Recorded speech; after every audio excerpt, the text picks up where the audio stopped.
love your outfit today, Albert. It's super summery. Thank you. I wanted to camp it up a bit. It's awesome. So the festival theme this year is United We Shine, which I personally love, and it's just incredible to be here today, united with our community. The sun is shining. We couldn't have asked for much more, really. What message is Mardi Gras trying to communicate with that theme? So the theme is super important in the sense that at the end of the day, our community is stronger when we stand together.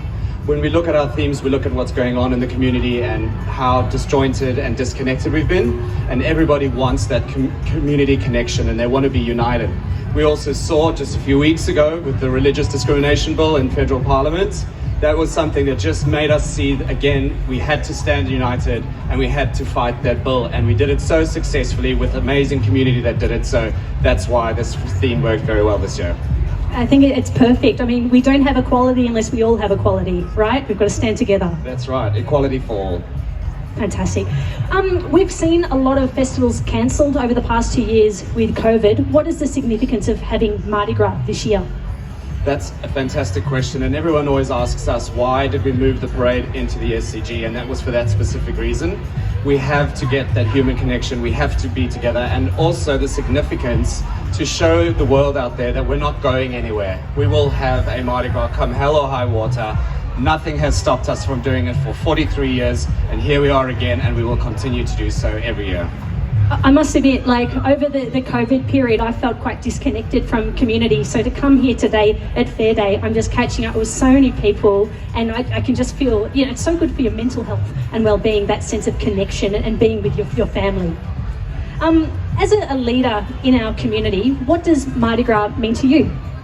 So, funny story, I actually came from South Africa 12 years ago to Mardi Gras and stood on the sidelines of Oxford Street and fell in love with this community. So Mardi Gras for me is where I found my Australian home, my Australian family and my Australian friends. And that is exactly the story that happens so many times over. People meet their forever families on the dance floor at parade or party, and they make those connections, and that is what Mardi Gras is. It is a family, it's a connection of people who have a united front and look after each other. It's so true. Next year is Sydney World Pride, and like this is incredible. We've never had this before. How do you hope to see our city and our communities represented on this world stage? Sydney World Pride is probably going to be one of the biggest events since the Gay Olympics that we had here in Sydney, and it is being seen as the event that will reopen Sydney to the world for the international community, and I think that's exactly what it's aiming to do. We have amazing events, and it's actually going to activate from the bridge all the way through to a Bondi Beach party for 15,000 people. Super exciting times, and there's a lot of really important messages in there. A human rights conference, the biggest human rights conference for 2,500 people. It's really a special event, and it's for the first time ever in the Southern Hemisphere, which is also quite special. That's incredible, and you've also got a big First Nations component as well, right? So First Nations has taken a huge leap forward with Mardi Gras. I'm not sure if any of you have seen, we've got a First Nations circle here today for the first time ever.